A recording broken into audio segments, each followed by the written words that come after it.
Of course, ginamit nila ako para manalo sila. Obvious naman yun. Having said na hindi mo kasalanan, na hindi marunong maging presidente, yung nakaupo ngayon, ibig sabihin ba hindi po kayo kontento sa trabaho po ni Pangulo? Kaya nga umalis ako, di ba, sa administration. Hindi ko na gusto yung mga naririnig ko dun. Hindi ko na gusto yung mga nakikita ko dun. I don't ever remember, may plataforma siya. I don't ever remember him discussing kung ano ang gagawin sa problema ngayon.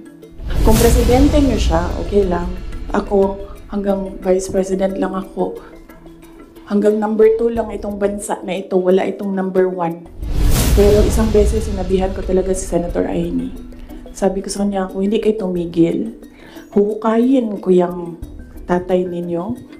Itatapon ko siya sa West Philippine Sea. Sinabihan ko si Senator Amy.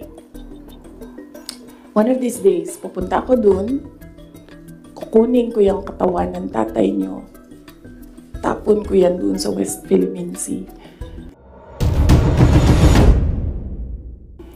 Ni Mr. Deception.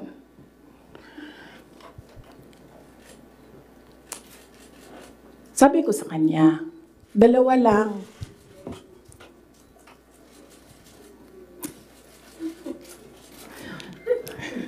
Para pantay. 2 lang. Sabi ko, 2 lang. Ang request ko sa iyo. If you win, 2 lang ang request ko sa iyo. And I think, I requested this na one-on-one kami online. Pero meron akong nabasa somewhere na merong nakikinig sa side niya.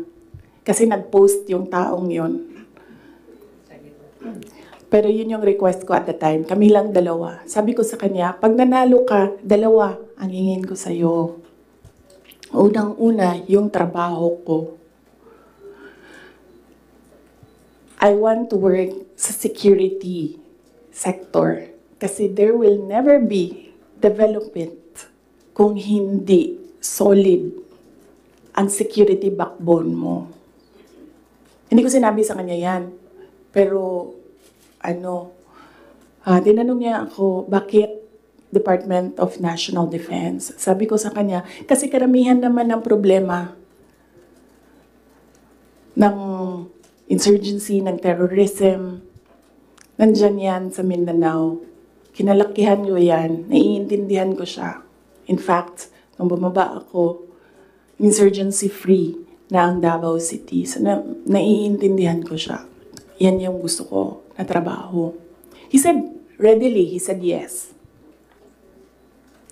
And then, ang isa, sinabi ko sa kanya, itong trabaho na ito, maiiwanan ko yung mga anak ko. Naiintindihan ko yan. Handa ako dyan. Pero humihingi lang ako ng tulong sa iyo na suportahan mo yung air travel ko. Kasi maiiwan yung mga anak ko and gusto ko lang na pag kailangan nila ako, makakauwi ako sa kanila. Kasi itong mga bata na ito, lumaki sila sa akin. Since birth hanggang nag-decide sila na hindi na sila tatabi sa akin sa tulog. Nasa akin sila gabi-gabi. Except pag wala ako sa bahay dahil sa trabaho. So, pag sa bata kasi, hindi naman niya maintindihan na, anak, I have to consecrate myself into the service of the nation. Hindi mo naman pwede sabihin sa bata, yun, hindi maiintindihan yun. So sinabi ko sa kanya, supportahan mo lang yung air travel ko because I need to go home to my children. Kasi kahit na vice president ako, gusto ko pa rin na maalala nila na nandyan yung nanay nila dahil sa loob ng bahay. Hindi naman vice president tingin sa akin ng mga anak ko. Just plain, mama, may kailangan ako, mama, may problema ako. Sabi niya, yes. 2 lang yun. Sabi niya, yes. In fairness, hindi siya yung nag-umindi sa DND. Hindi totoo yan na hindi binigay sa akin. Binigay yan. Nung nanalo na, sinabi ko na ito dati, ulitin ko lang. Nung nanalo na kami, nakita ko yung boto. And then I realized, sabi ko, gagawin talaga ng mga tao na ipaaway kami para masira yung partnership. Yun talaga ang gagawin. Lalong-lalo na ng mga yellow, ng mga liberal. Kasi yun yung gusto nila. So sabi ko, they will exploit this. And dahil nasa DND ako, araw-araw ako pagdududahan. Anong ginagawa ng babaeng yan dyan? Saan na ginabuhat? Asam na siya gaadto. Planning ako dita. Planning to overthrow the government. Kasi DND yan. Hawak mo ang military. So sabi ko sa sarili ko, ayaw ko na magtrabaho ng ganun. Na araw-araw ka pinag-iisipan na meron kang gawin. Samok ra siya ba? Magtrabaho ka, unya na pa nga na nga intriga. Madaot lang imuhang kamada. So ingon ko, sabi ko sa kanya, pwede ba ako lumibat sa education? Kasi 3 naman yung plataforma ko. Mapayapang pamumuhay, trabaho, edukasyon. So sabi ko, pwede ako lumipat ng DepEd. Sinabi ko din sa kanya kung bakit. Ayaw ko na intrigahin ako. And then he said yes. So napunta ako sa DepEd. And then the other one, sabi ko, supportan mo yung air travel ko. Sabi ko, di na nangyari yun. Pinilit namin, hindi na natupad yun. Isang beses sinabihan ko siya. Sabi ko, pwede ba sabihan mo yung 250? Kasi ako ang priority. Hindi ikaw. Kasi yan yung usapan natin. Kasi naiintindihan mo, di ba? Na meron akong maliliit na anak. Tapos sinabi siya, do I have to tell them? Na semi-British accent. And I said, of course. Kasi presidente ka, ikaw magsabi. So, hindi na. Isang beses. And then one time, priority daw si Lisa. Hindi ko alam kung anong trabaho niya para sa bayan na ito. And then one time, priority daw si ganyan. So, I said, okay. This is,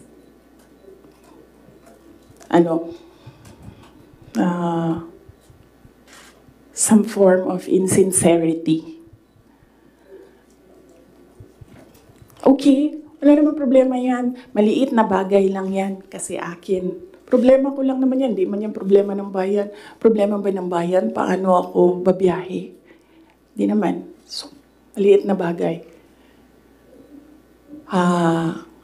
Ako na gagawa ng paraan para ako maging nanay. Hindi na ninyo problema yan. Maliit na bagay lang yan. Okay.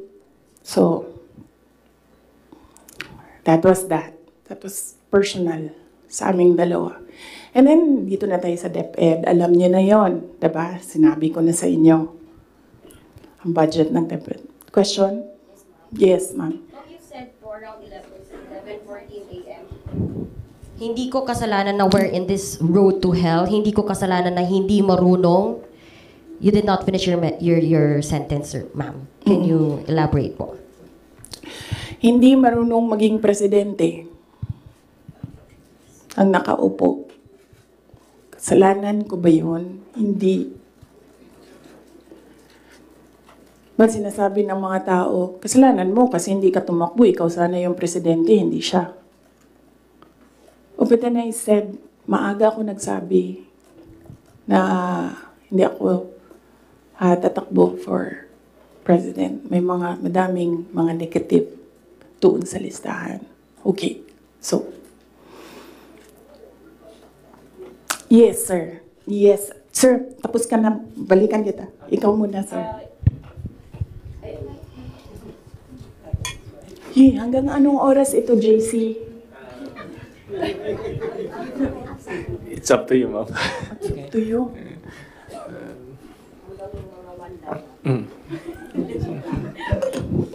Okay. Madam VP, with all this revelation that, ayun nga, meron kayong mga request kay President Bongbong Marcos in case he wins, which is he won. And of course, yung conversation nyo with Senator Amy Marcos. Ngayon ba, do you regret teaming up with President Ferdinand Marcos during the 2022 elections? Alam mo, inisip ko yan. Naisip ko na yan. And then naisip ko kasi, ganito, sila yung tumatakbo, diba? Tumakbo si BBM, tumakbo si Lenny. So, either lang naman sa kanila yung mananalo noon.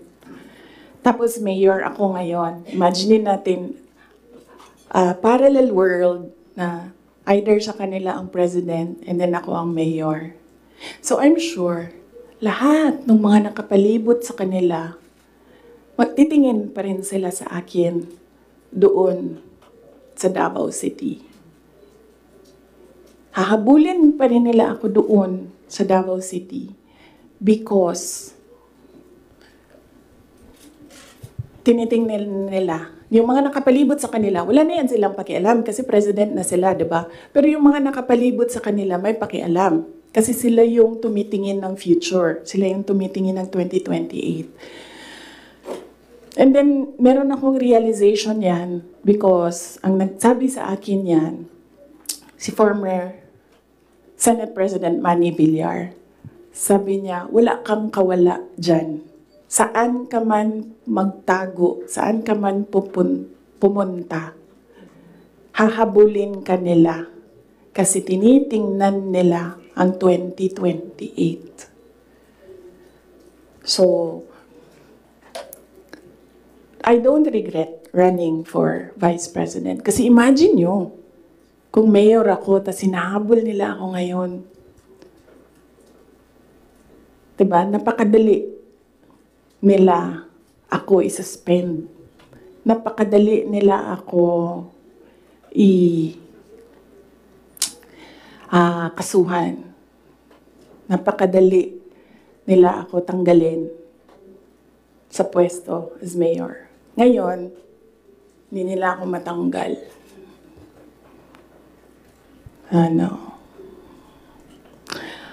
They can drag me to hell. Pagdating nila dun, ako pa rin yung presidente ng impyerno.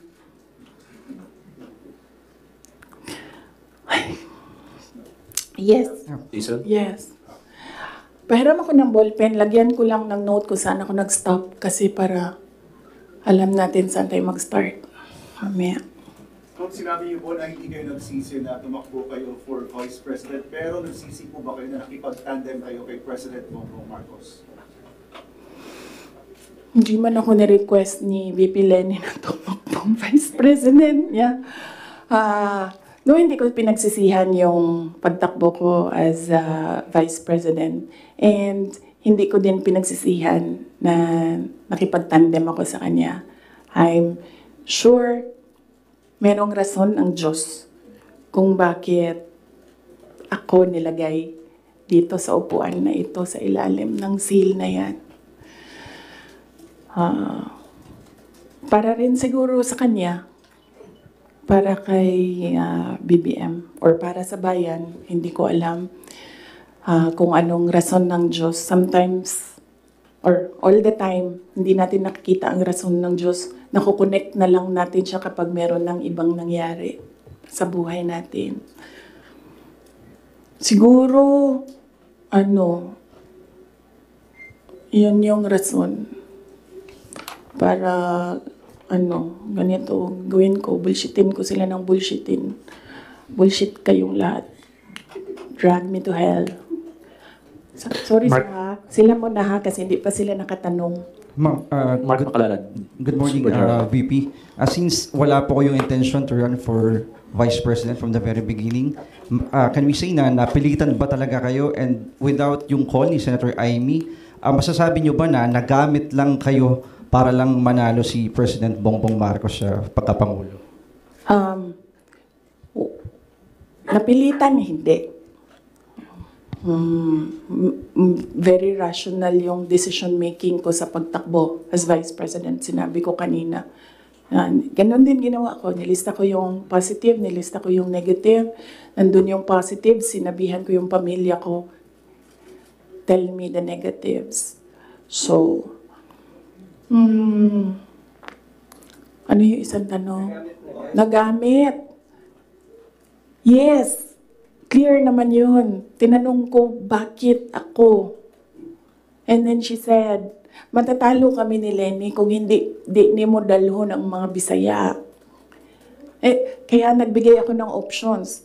Bisaya tanan. De La Rosa, Bongo, Manny Pacquiao.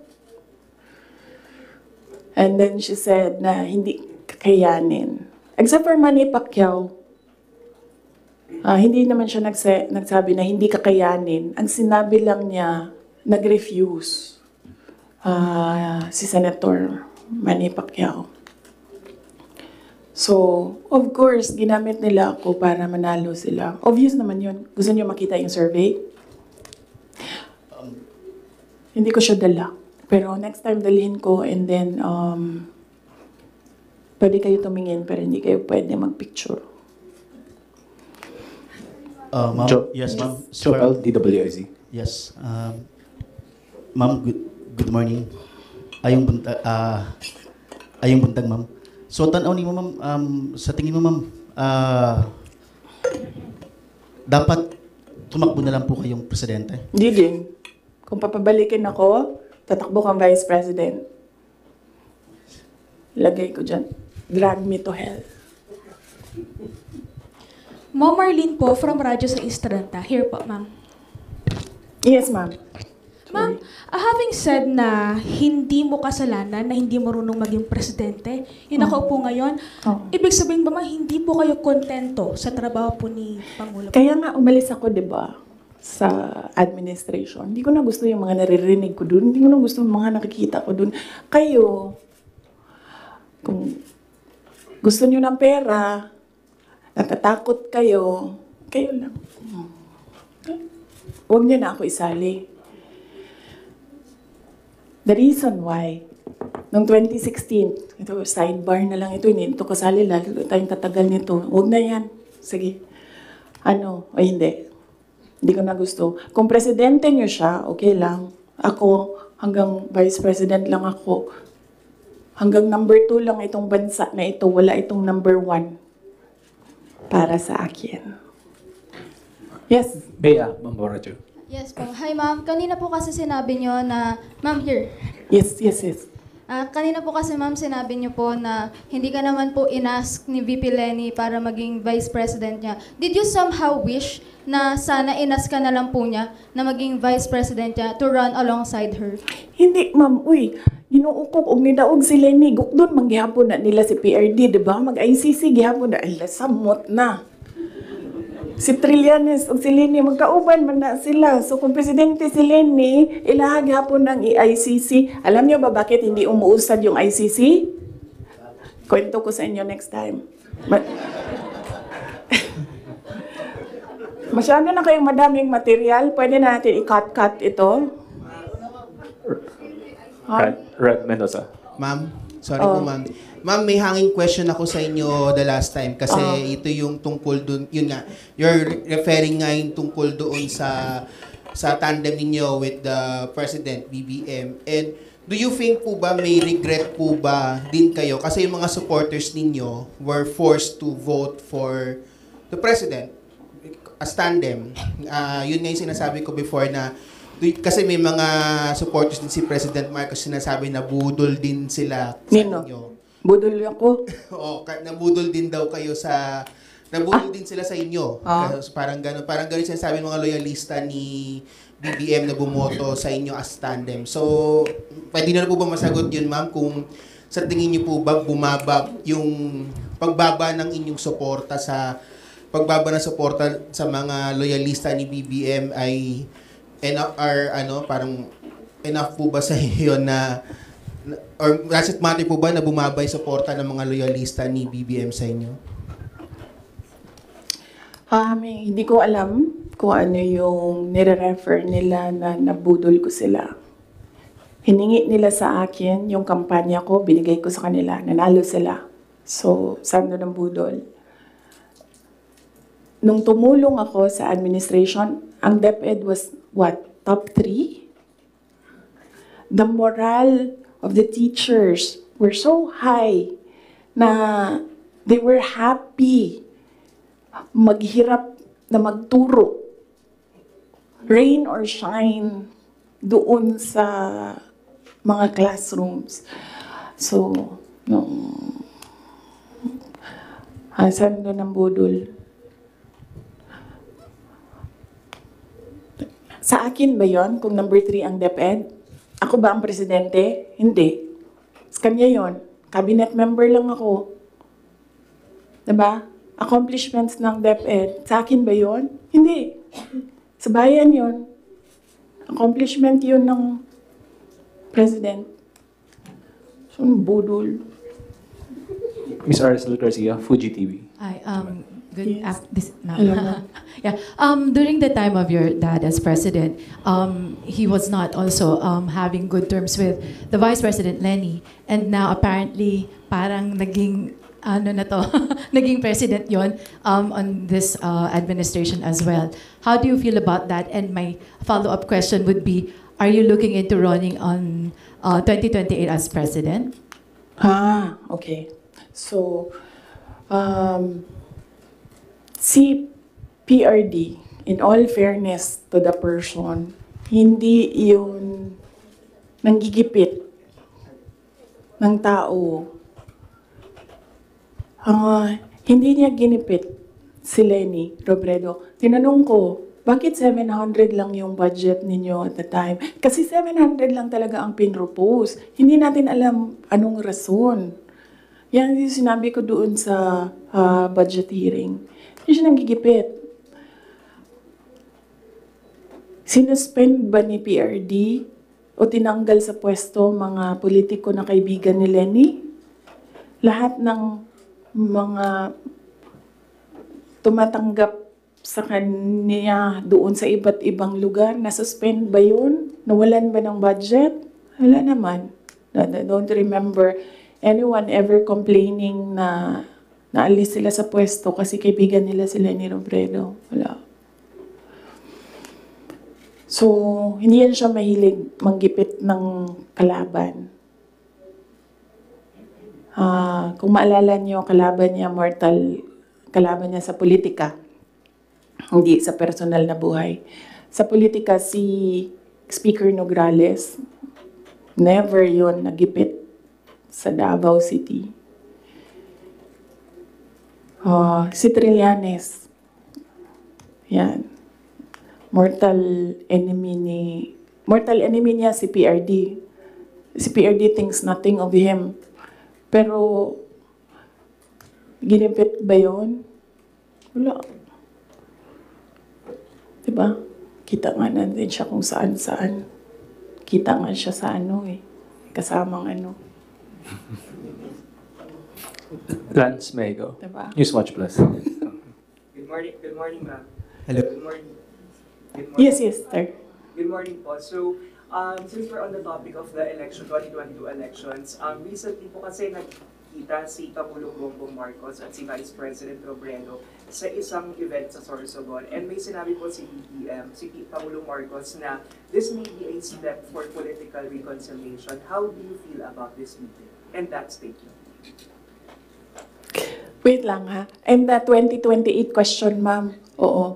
Sa sunod na lang yan, ma'am. Ano ba yung sinabi ko na date? Kailan nga ba yun? Fourth quarter of 2026. Fourth quarter of 2026. So, kung mag-advise ako kay Lenny,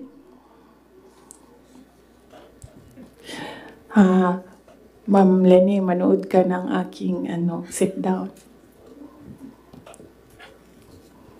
Yan lang. Wait, hindi ko na ituloy ito. Hello, good morning po, Sir Edisman. Madam Vice President.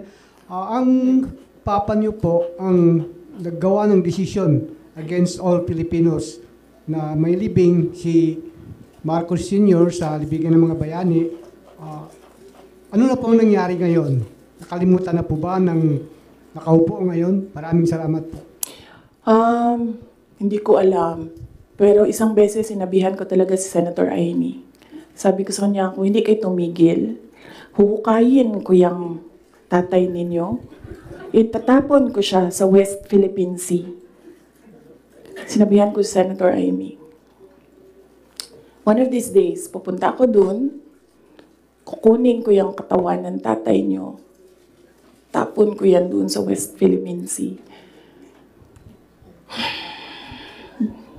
I don't think sumagot siya.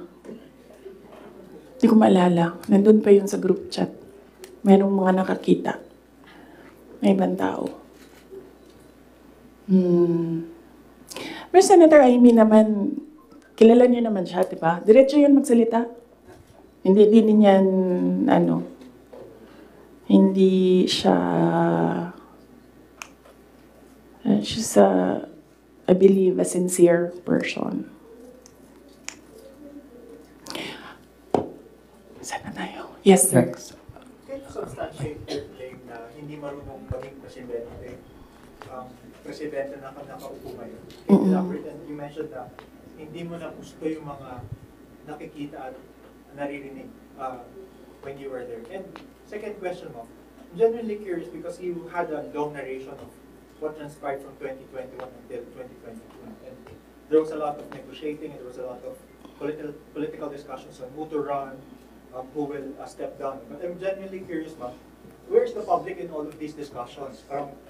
Where did you ever discuss policies, platforms? Because it's as if it's political families discussing the future of the country without regard for the public. And you mentioned that the context of all these of this press call is to give justice to the 30 million plus Filipinos who voted for you and the president. Yes, oo. Unahin ko muna yung last question.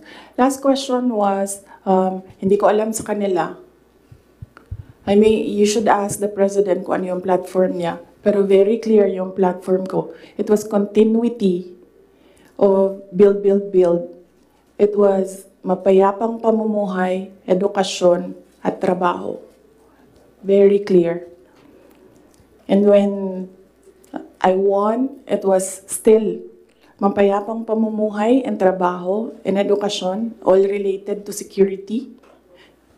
And noong hindi ko nakuha yung overarching na sector, I focused on education. Siguro yan na rin yung sagot sa unang question mo. Paano ko nasabi na isubstantiate ko yung sinasabi ko? I don't ever remember may platform siya na sinabi kung anong gagawin niya para sa bansang ito.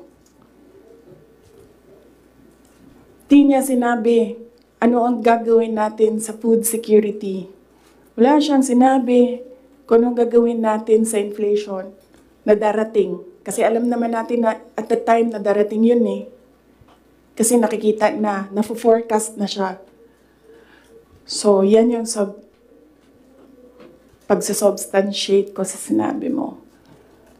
I don't ever remember, may plataforma siya, I don't ever remember him discussing kung ano ang gagawin sa problema ngayon. Alam niyo noon, pag pumupunta ko sa 7-Eleven, expensive yan na tindahan, diba? Ay, sorry, 7-Eleven.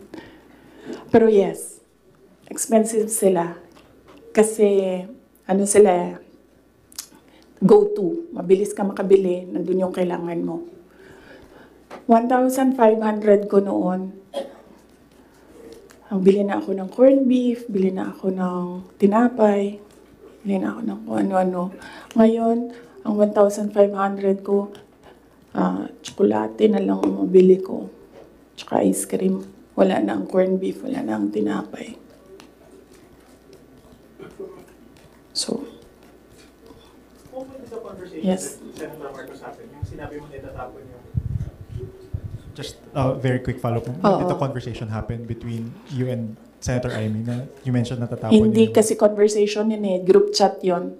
Tapos, noong banat sila ng banat, sinabihan ko na talaga siya. Sabi ko, one of these days, huhukayin ko talaga yan. Tatapon ko yun sa West Philippine Sea, yung tatay ninyo. Okay, so, pwede tumuloy na muna tayo. Ha? Kasi gutom na ako.